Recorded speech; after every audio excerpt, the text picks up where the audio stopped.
Election commission आम इंतखाबात का शेड्यूल 15 या 16 दिसंबर को जारी करेगा।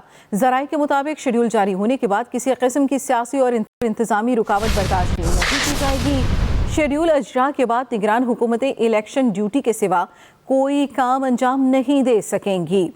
इलेक्शन कमीशन आम इंतखाबात का शेड्यूल 15 या 16 दिसंबर को जारी करेगा। ज़राए के मुताबिक शेड्यूल जारी होने के बाद किसी किस्म की सियासी और इंतजामी रुकावट बर्दाश्त नहीं की जाएगी। शेड्यूल इजरा के बाद निगरान हुकूमतें इलेक्शन ड्यूटी के सिवा कोई काम अंजाम नहीं दे सकेंगी।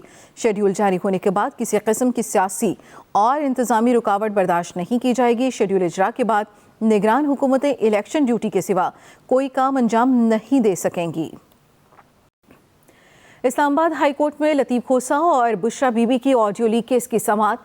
इस्लामाबाद हाई कोर्ट ने FIA को ऑडियो के फॉरेंसिक का हुक्म दे दिया।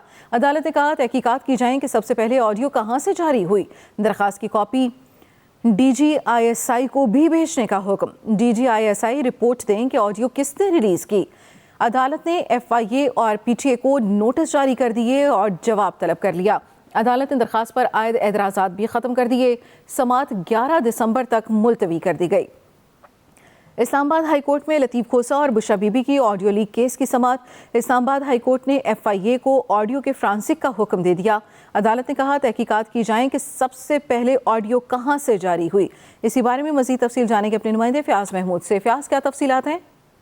जी देखें, इस हवाले से आज अहम केस की समाअत हुई है जिसमें इस्लामाबाद हाई कोर्ट ने तहकीकात का हुक्म दिया है और कहा है कि इस पर फॉरेंसिक भी करवाया जाए। इस्लामाबाद हाई कोर्ट ने FIA को ऑडियो को फॉरेंसिक करवाने का हुक्म दिया है जिसमें तहकीकात करने का हुक्म दिया गया है। कहा गया है कि तहकीकात की जाए कि सबसे पहले ऑडियो कहां से जारी हुई है। उसके अलावा अदालत ने दरख्वास्त की कॉपी DGISI को भी भेजने के अहकाम जारी किए हैं और कहा है कि रिपोर्ट जमा करवाई जाए कि ऑडियो किसने रिलीज की है। इस्लामाबाद हाई कोर्ट ने FIA PTA को नोटिस जारी कर दिए हैं और जवाब तलब कर लिया है, जबकि अदालत ने दरखास्त पर आयद एतराज़ात भी खत्म करने के अहकाम जारी किए हैं और कहा गया है कि बताया जाए कि निजी गुफ्तगू कैसे TV चैनल पर भी नशर हो रही है। और उसके अलावा अदालत ने इस्तफसार किया कि दरखास्त पर रजिस्ट्रार ऑफिस का क्या एतराज़ है और जिस पर लतीफ़ खोसा ने अदालत को बताया कि एतराज़ है कि अलग दरखास्त दायर करें और मुतफरक दरखास्त आप कैसे दायर कर सकते हैं। तो अदालत ने कहा कि ऑडियो लीक उसके बाद लतीफ़ खोसा ने कहा कि ऑडियो लीक केस में मुतफरक दरखास्त दायर हो सकती है। वकील और मौक्किल के दरमियान गुफ्तगू पर इस्तेहकाक होता है, जिस पर बाबर सत्तार ने कहा कि बिग बॉस सब सुन रहा होता है कि आपको तो पता होना चाहिए, जिस पर अदालत से कह के भी लगे हैं और अब अदालत ने इस केस की समाअत मुलतवी कर दी है। जी।